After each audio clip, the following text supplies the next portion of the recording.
Have you ever wondered how they get the sticky, gooey centre into your favourite after-dinner mint? How did they put a solid chocolate coating on something that's quite a viscous liquid? In some chocolates that have an inner portion with a different consistency, there's an obvious injection hole, but there's none that I can see here. So how does it get in there? The answer is all about chemistry, and specifically enzymes. Enzymes are biological catalysts that govern chemical processes in living things. They allow biochemical reactions to happen faster by lowering the activation energy. The activation energy is the minimum energy that colliding particles must have in order to react.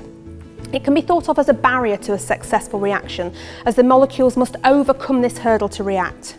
Catalysts and enzymes are used to lower this barrier, and they can be used again and again because they remain chemically unchanged.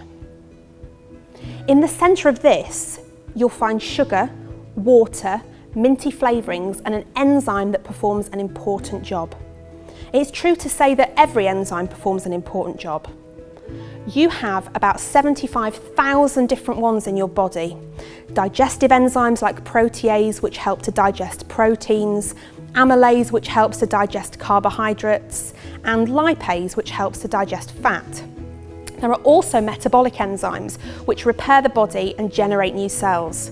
And then there's a third class of enzymes called food enzymes, and there's one in particular that's important here. It's called Invertase, and it hydrolyzes sucrose, meaning it splits sugar into its smaller components.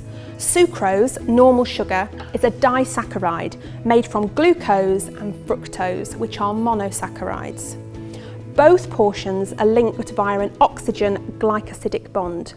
Invertase cleaves this bond in all the sucrose molecules, essentially acting like a little pair of scissors, chopping larger sugars into smaller ones. Smaller sugars like glucose and fructose behave more like a liquid, which is why when the mint is first manufactured, the fondant centre is solid and can be easily coated in chocolate. After 3 days at room temperature, the Invertase has worked its magic, transforming the solid disaccharide into gooey monosaccharides, and the fondant is created. The glucose-fructose mixture is known as inverted sugar syrup, and it's not just made by adding Invertase to sugar.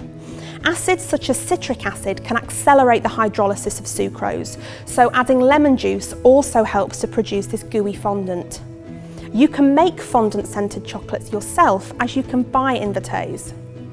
As a chemical, it's only got a relatively humble job to do, but without it, we wouldn't get these chocolates, and we wouldn't be able to eat a whole box full on Christmas morning. So ask someone you know how this gooey centre was created and amaze them with chemistry. For more edible experiments and the chemistry behind certain foods, check out my other videos and demo sheets.